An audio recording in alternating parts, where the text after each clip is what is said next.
Båga sterka, styrk þú fót á brattri leið. Sker þú óta úr hjarta, gef kalda skynsemni och påbågadan vilja och låt ingen storm brota, fanner extendo.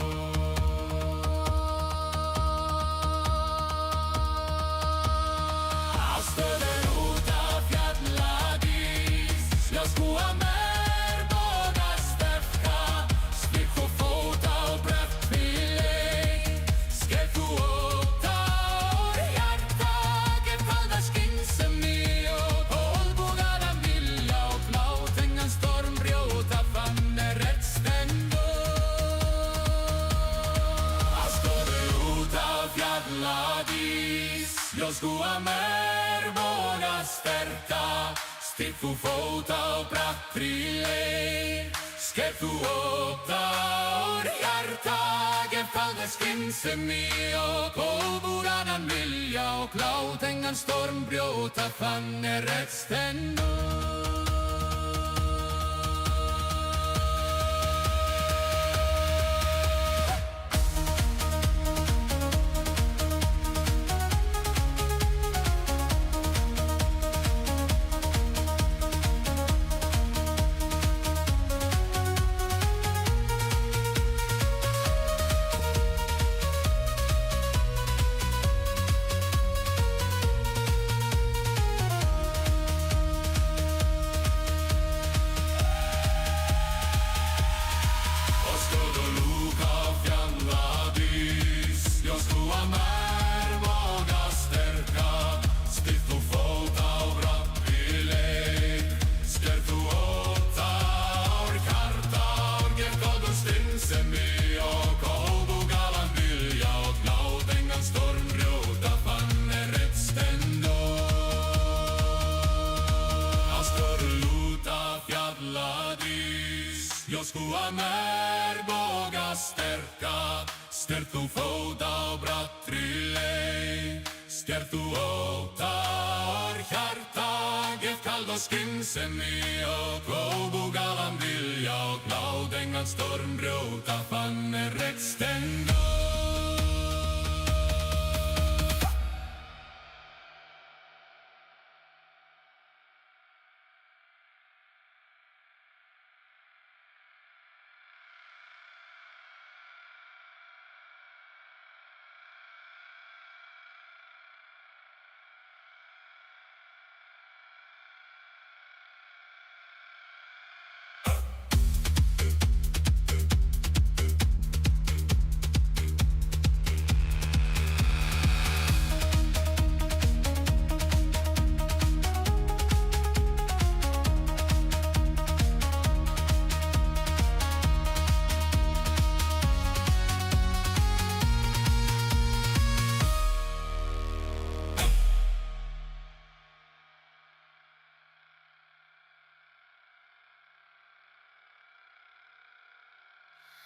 Áskuðu lúta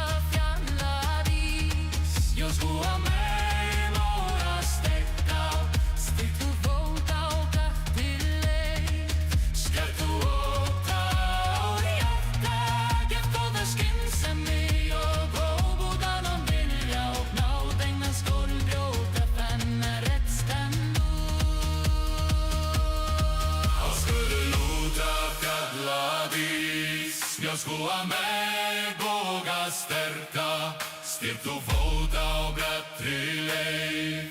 Sker du åta år hjärta, gev kalda skinnsemi och påbogadan vilja och låt ingen storm brota, fanner extendo.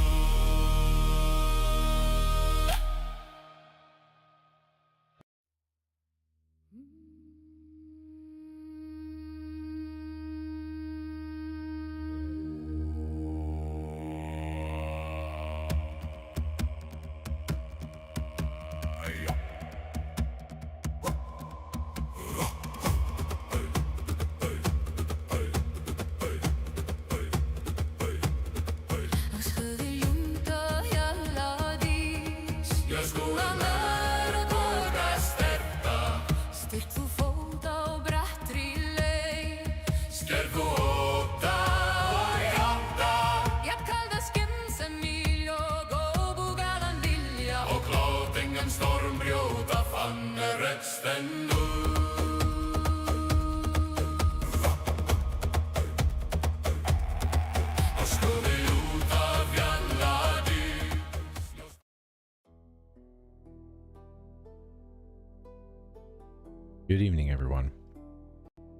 I hope the microphone is much better this evening.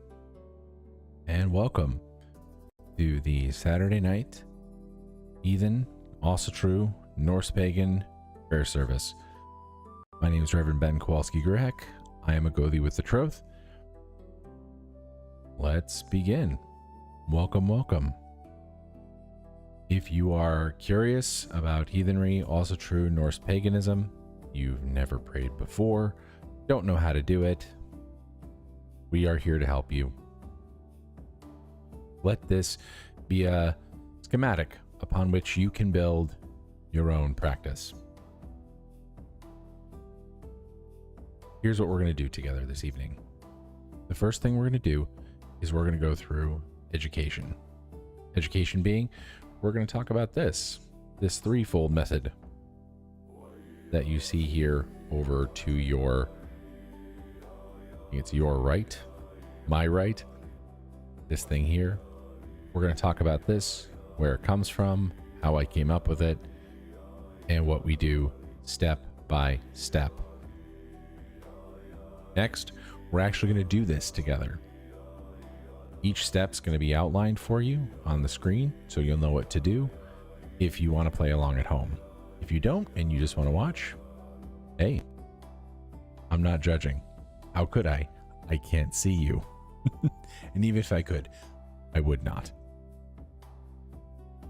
After that, we're going to do a Q&A. That'll be your opportunity if you're in the chat. I'm a Gothi. I can answer questions about Asatru, heathenry, Norse paganism, practice, belief, theology, whatever you've got. I'm also president of the Troth. If you have questions about the Troth, I certainly can answer those questions as well. Again, welcome to everyone. Let's begin. So, first, this thing here, this threefold method.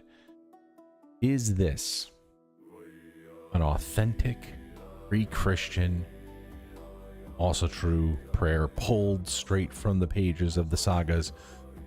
I regret to inform you, it is not. It is my invention, my own special blend of things that I've pulled from literature, things that I've pulled from historical records, things that I've pulled from secondhand accounts. This is what I managed to pull together over 20 years of practice. This is where it has evolved to, for me.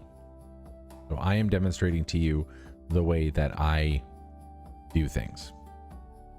You, of course, can take this, any part of it, and do what you like with it. Let's begin with, which way do I face? For me, I face my altar, which is right here. You can see my hand. I'm pointing at it. That's where I face. However, some of us are either traveling or we're just getting started. We don't have an altar. Please do not let the fact that you don't have an altar prevent you from praying to the gods or offering to the gods. There's another way. It just means that for me, the way that you would face, there's two directions. There's east and north. You would face east if the sun is rising or pre-dawn, sun coming up. Sun's going down or setting, or it's nighttime. You would face north. So east, sun coming up, north, sun going down or set or nighttime. Pretty easy. Next, how do you open a prayer, hallow a space, or just in general begin?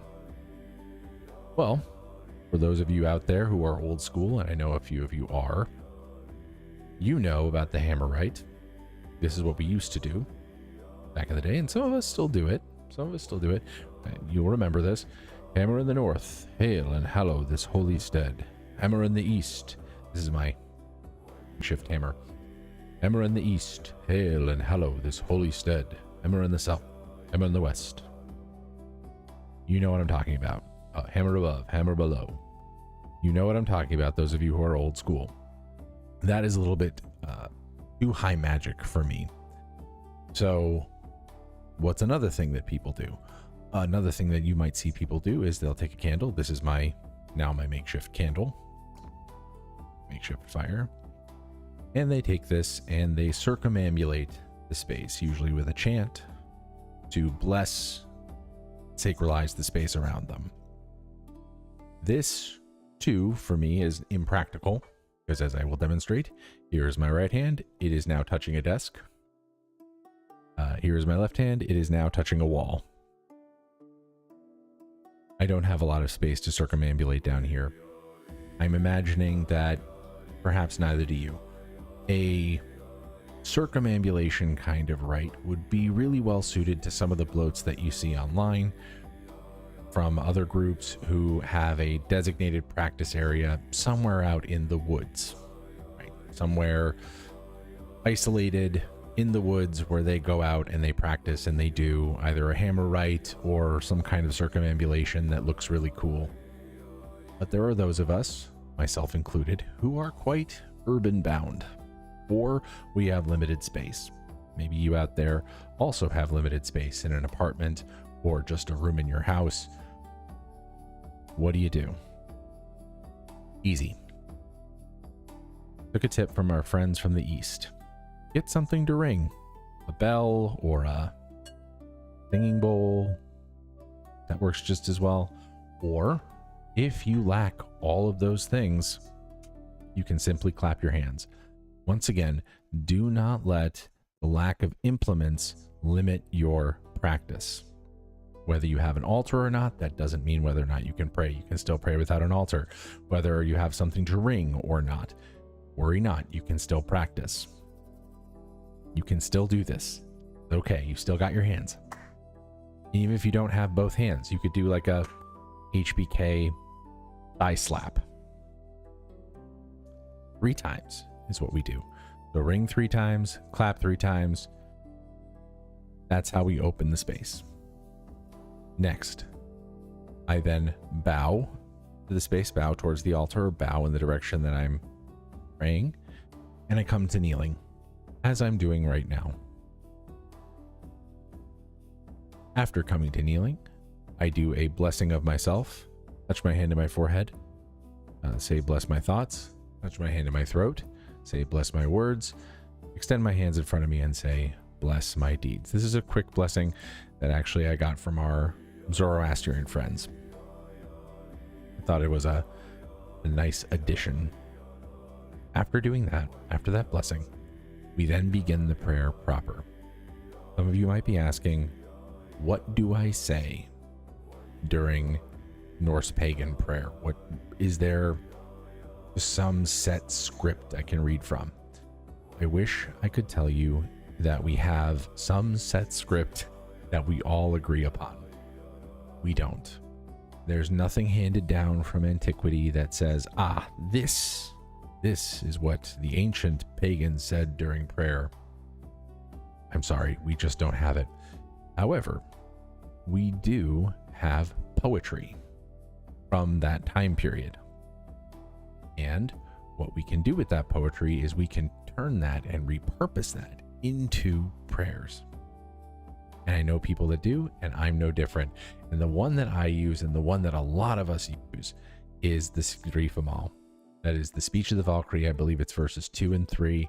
After she awakens, she says, "Hail day, hail sons of day." That's the way the first verse begins. The second verse is "Hail the gods, hail the goddesses."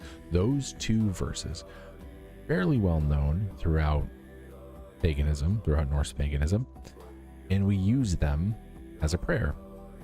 I've got them memorized.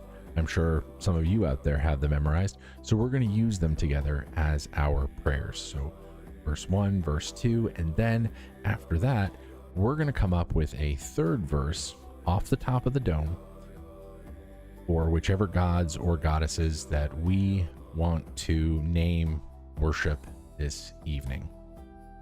Okay.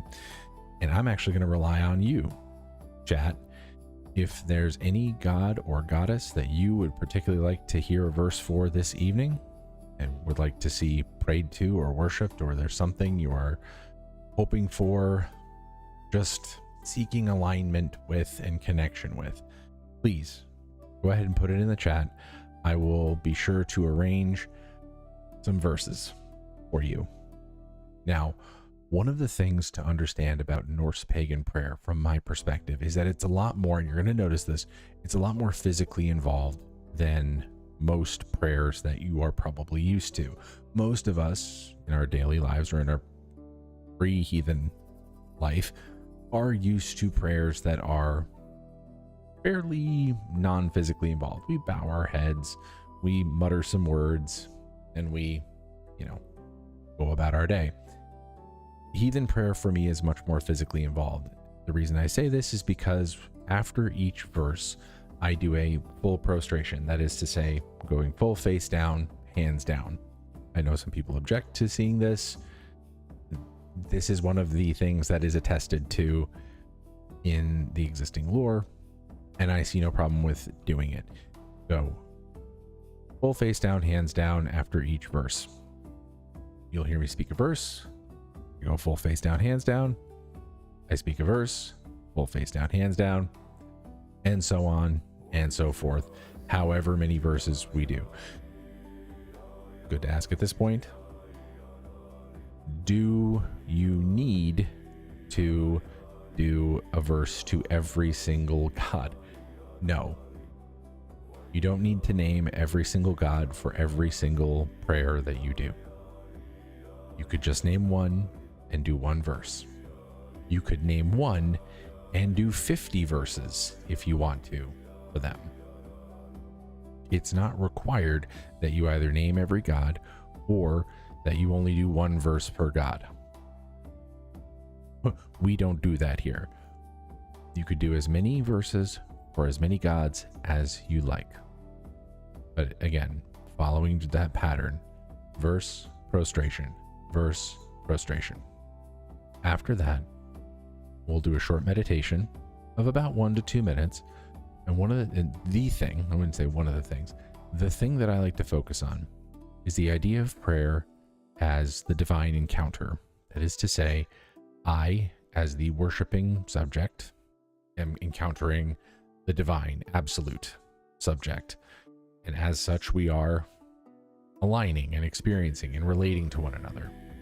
And in that relation, what I am trying to take out of this space, what I'm trying to take out of this is, how am I going to go back into the real world and act with the divine in mind? By seeking wisdom, speaking kindly and truthfully, and doing good deeds. So think on that. Wisdom, speaking kindly and truthfully, and doing good deeds. Healing deeds with healing hands. After that meditation, I'll rise, I'll bow twice more, and then we can get on with our questions and answers.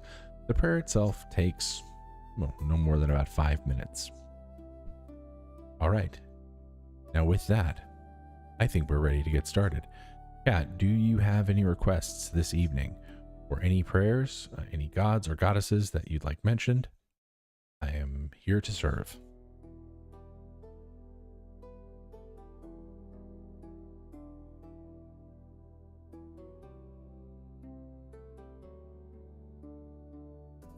Going once. Going twice. Sold to me. I get to pick. Okay, it's going to be dealer's choice this evening, folks. I'm going to do Thor, we'll do Freya, and then we'll get on with our questions and answers. How's that sound? Say nothing if you agree. All right, chat. I'm going to rise up, and we're going to get going.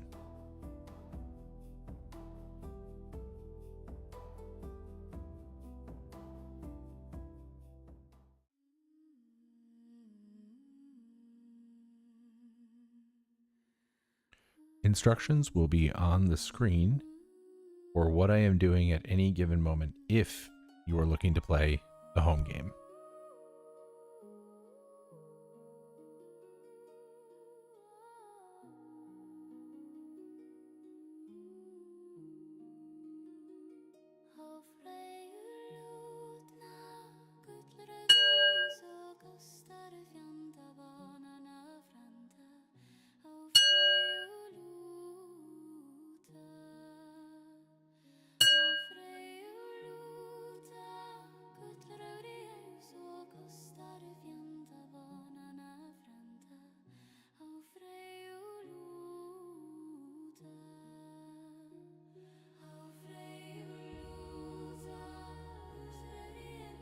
Bless my thoughts, bless my words, and bless my deeds.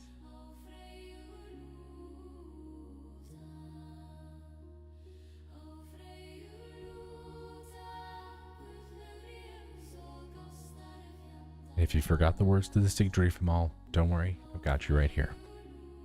Now, this is, of course, my own translation modification.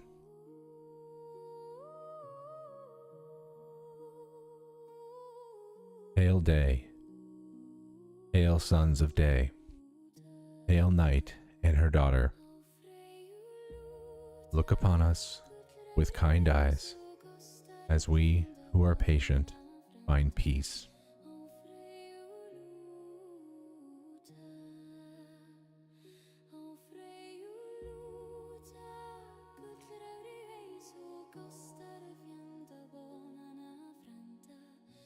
Hail the gods, hail the goddesses, hail the ever-giving earth.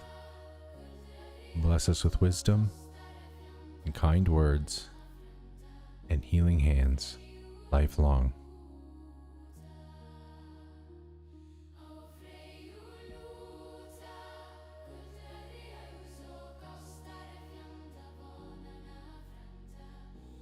Hail Thor. Reverse. Hail Thor. Hail son of Odin and of earth. Hail our protector and our sustainer.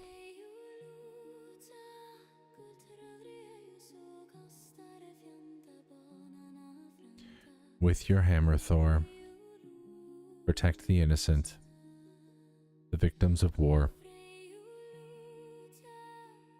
and drive all evil from this earth.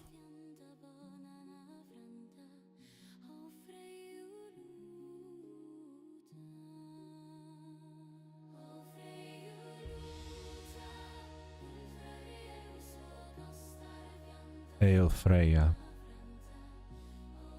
Hail the Radiant One. Hail to our joy.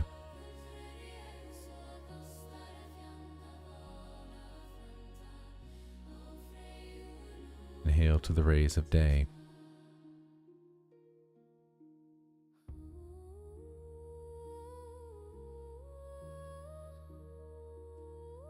Bless us, Freya. Bless us and bring us peace and joy and love. And embrace all of those who wander lonely and in seeking shelter. May they find it in you.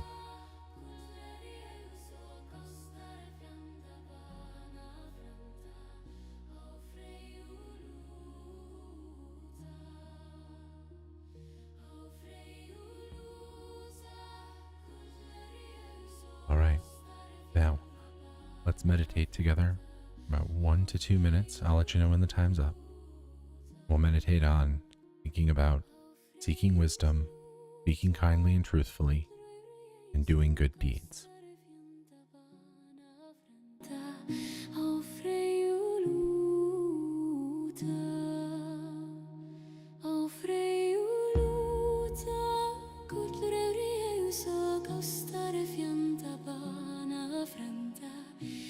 Frey och Lothar.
thanks everybody for joining us for that.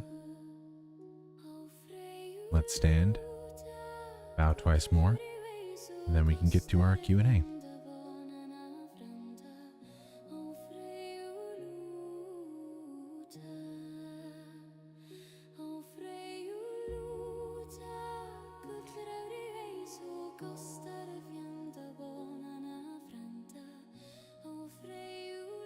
Thank you, everyone. That's all. Thank you for joining us. Let's hop on back over to education. All right. Thank you all for joining us. Thank you for those who played along at home. Great. I hope it did you some good. I hope that doing this practice, you found out parts of it you liked, parts of it you didn't like, parts you want to modify for yourself. Hey, again, not judging. Can't judge. Can't see. Wouldn't judge. Not my place.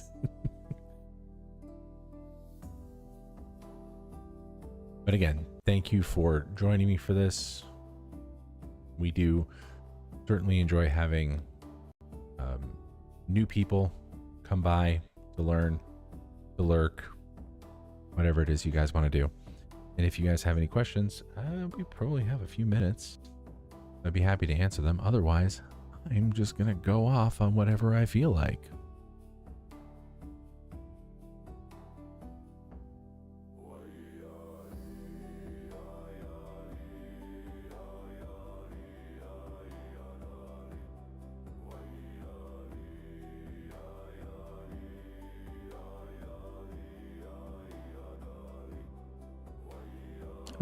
Be the case that people just want to hear me go off. It's fine. It's just a-okay. I'm trying to think of topics that have come up recently in the heathen community.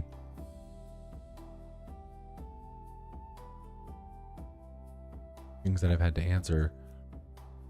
Oh, here's one. I saw this one on Reddit, which I thought was a very interesting one. What do you do when there are no rules? It can be frustrating for newcomers to come to this religion and find out that not only are there no rules, but you're also kind of being judged if you get it wrong, which is very frustrating. It's very frustrating to also be handed a reading list and told that somehow at the end of this reading list, you are going to have a religion.